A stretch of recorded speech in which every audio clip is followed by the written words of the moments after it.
Hello good evening friends, कैसे हो सभी। एजुकेशन पावर हब पर आप सभी का स्वागत है। तो आज हम यहाँ पर पॉलिटिक्स के 22 क्वेश्चन कवर करने वाले हैं, जो कि किसी भी एग्ज़ाम के लिए बहुत ही इम्पोर्टेंट है। क्लास को एक बार सभी शेयर कर दीजिए।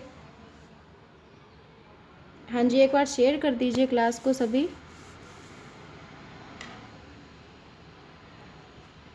यहाँ पर रोज़ाना टेस्ट क्विज चलती है। पॉलिटिक्स के डेली 25 क्वेश्चन करवाए जाते हैं।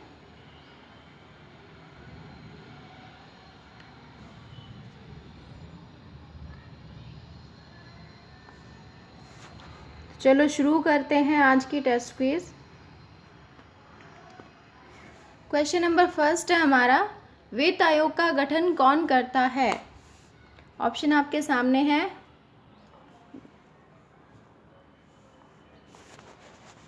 तो बिल्कुल करेक्ट आंसर क्या हो जाएगा यहाँ पर।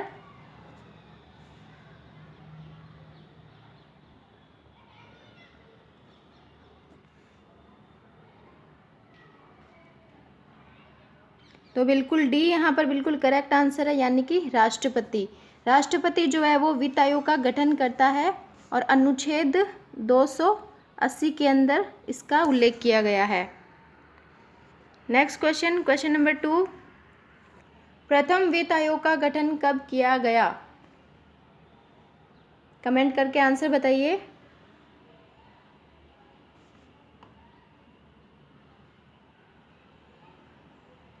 हाँ जी, बिल्कुल करेक्ट आंसर क्या हो जाएगा। तो बिल्कुल यहाँ पर करेक्ट आंसर है ऑप्शन नंबर बी, यानी कि 1951। 1951 में प्रथम वित्त आयोग का गठन किया गया। नेक्स्ट क्वेश्चन, क्वेश्चन नंबर 3,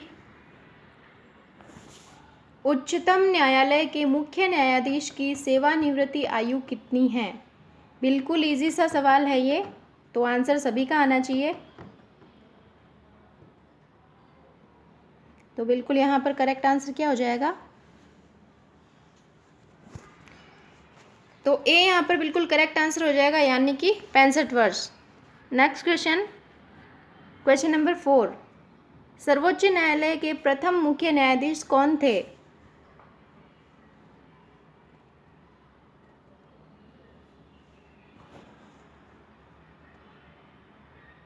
तो बिल्कुल करेक्ट आंसर क्या हो जाएगा यहाँ पर। बिल्कुल सी यहाँ पर बिल्कुल करेक्ट आंसर हो जाएगा, यानी कि हीरालाल जे कानिया, जो कि सर्वोच्च न्यायालय के प्रथम मुख्य न्यायाधीश थे। नेक्स्ट क्वेश्चन, क्वेश्चन नंबर 5, सर्वोच्च न्यायालय के न्यायाधीशों के वेतन और भत्ते किस पर भारित होते हैं।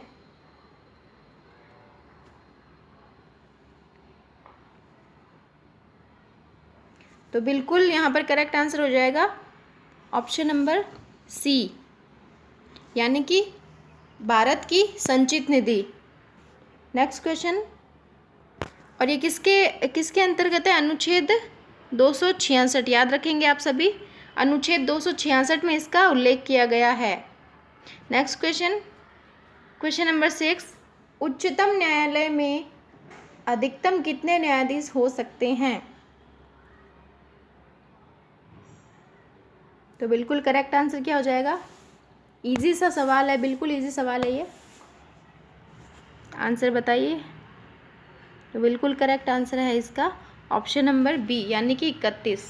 30 जो अन्य होते हैं और बाकी एक जो है वो मुख्य न्यायाधीश होते हैं। नेक्स्ट क्वेश्चन, क्वेश्चन नंबर 7, अनुच्छेद 143 के अनुसार उच्चतम न्यायालय से परामर्श कौन मांग सकता है। बहुत बार क्वेश्चन ये पूछा गया है एग्ज़ाम में, तो बिल्कुल याद रखेंगे आप लोग, इम्पोर्टेंट क्वेश्चन है। आंसर बताइए इसका। तो बिल्कुल यहाँ पर करेक्ट आंसर हो जाएगा ऑप्शन नंबर ए, यानी कि राष्ट्रपति। अनुच्छेद 143 के अंतर्गत राष्ट्रपति जो है वो उच्चतम न्यायालय के न्यायाधीश से परामर्श ले सकता है। नेक्स्ट क्वेश्चन, भारतीय संविधान का व्याख्याकार और संरक्षक कौन होता है।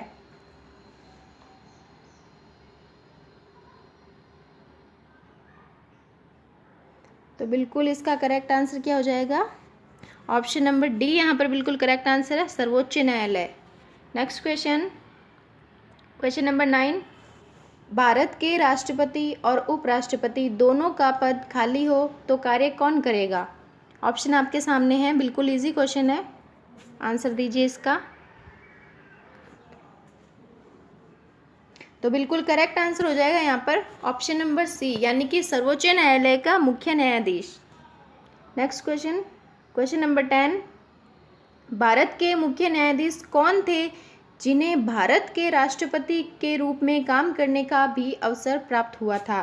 बिल्कुल मोस्ट इम्पॉर्टेंट क्वेश्चन है ये। तो कौन थे वो जो राष्ट्रपति भी रहे थे और मुख्य न्यायाधीश भी?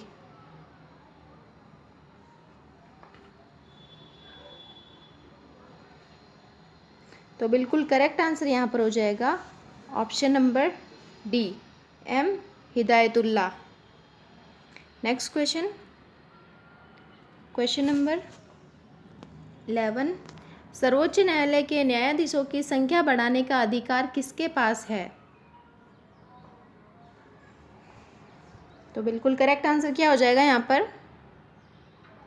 ए, यानी कि संसद के पास अधिकार है कि वह सर्वोच्च न्यायालय के न्यायाधीशों की संख्या बढ़ा सकता है। नेक्स्ट क्वेश्चन, क्वेश्चन नंबर 12, सर्वोच्च न्यायालय के मुख्य न्यायाधीश के पद पर सर्वाधिक अवधि तक कौन रहा? बहुत ही इंपॉर्टेंट क्वेश्चन है। सर्वोच्च न्यायालय के मुख्य न्यायाधीश कौन थे जो सर्वाधिक अवधि तक पद पर रहे? तो बिल्कुल यहाँ पर करेक्ट आंसर क्या हो जाएगा? तो बिल्कुल बी यहाँ पर बिल्कुल करेक्ट आंसर हो जाएगा, यानी कि बाई वी चंद्रचूड़। और सबसे कम कौन रहे थे? ये भी क्वेश्चन कभी पूछा जा सकता है एग्जाम में, और पूछा भी गया है। तो सबसे कम रहे थे वो थे, आप याद रख लेंगे, Kamal Narayan Singh. Kamal Narayan Singh. Next question, question number 13, सेवानिवृत्ति के पश्चात सर्वोच्च न्यायालय के न्यायाधीश कहाँ पर वकालत कर सकते हैं? फटाफट से आंसर बताइए इसका।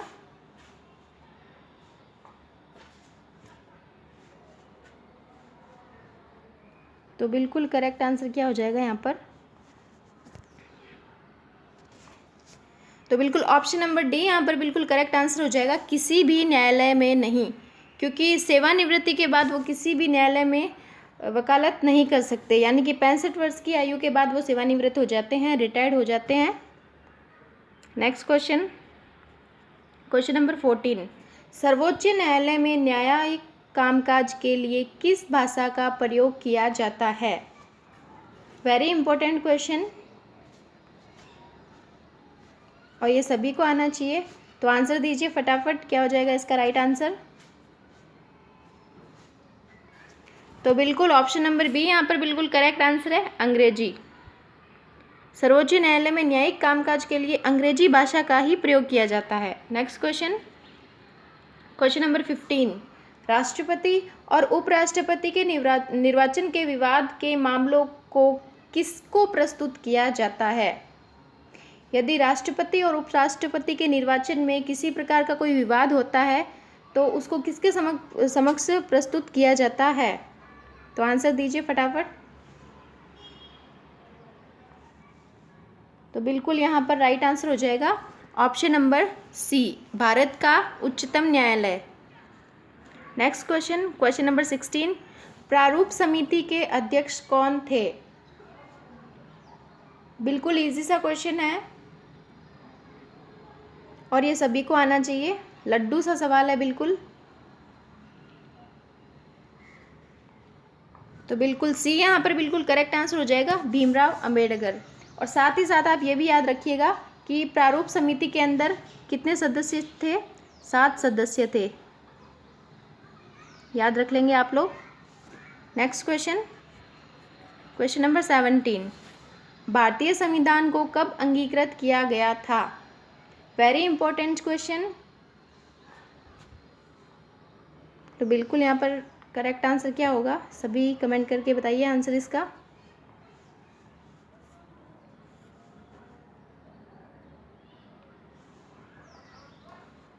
तो बिल्कुल यहाँ पर सी यहाँ पर बिल्कुल करेक्ट आंसर हो जाएगा, यानी कि सी यहाँ पर बिल्कुल करेक्ट आंसर होगा 26 नवंबर 1949। और 26 नवंबर 1950 को क्या हुआ था, संविधान जो है वो पूर्ण रूप से लागू हो गया था। भारत में संविधान दिवस कब मनाया जाता है? ये भी बिल्कुल मोस्ट इम्पोर्टेंट क्वेश्चन है और सभी का आंसर आना चाहिए।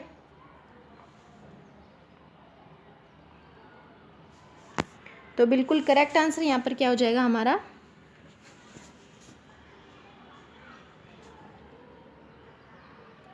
तो बिल्कुल डी यहाँ पर बिल्कुल करेक्ट आंसर हो जाएगा, यानी कि 26 नवंबर को हमारा जो संविधान है वो बिल्कुल बनकर तैयार हो गया था और 26 जनवरी को लागू किया गया। नेक्स्ट क्वेश्चन,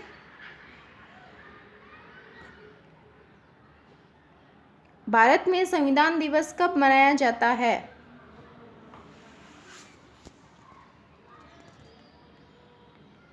क्वेश्चन रिपीट हो गया बिल्कुल।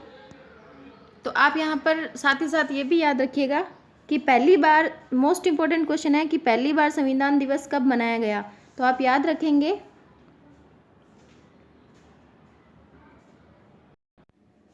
तो 26 नवंबर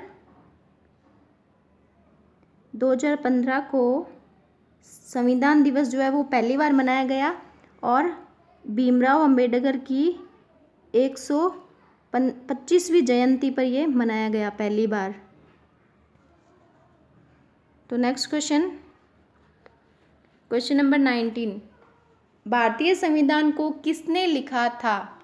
वेरी वेरी इंपॉर्टेंट क्वेश्चन, और इस क्वेश्चन में बहुत से बच्चे कंफ्यूज हो जाते हैं। तो इसका बिल्कुल करेक्ट आंसर क्या होगा यहाँ पर,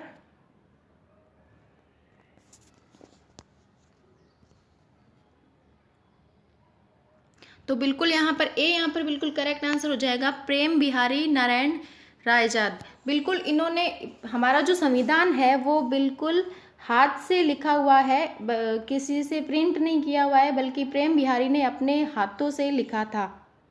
और बहुत से बच्चे यहाँ भीमराव अंबेडकर करके आते हैं, जो कि बिल्कुल गलत है। प्रेम बिहारी यहाँ पर बिल्कुल करेक्ट आंसर होगा।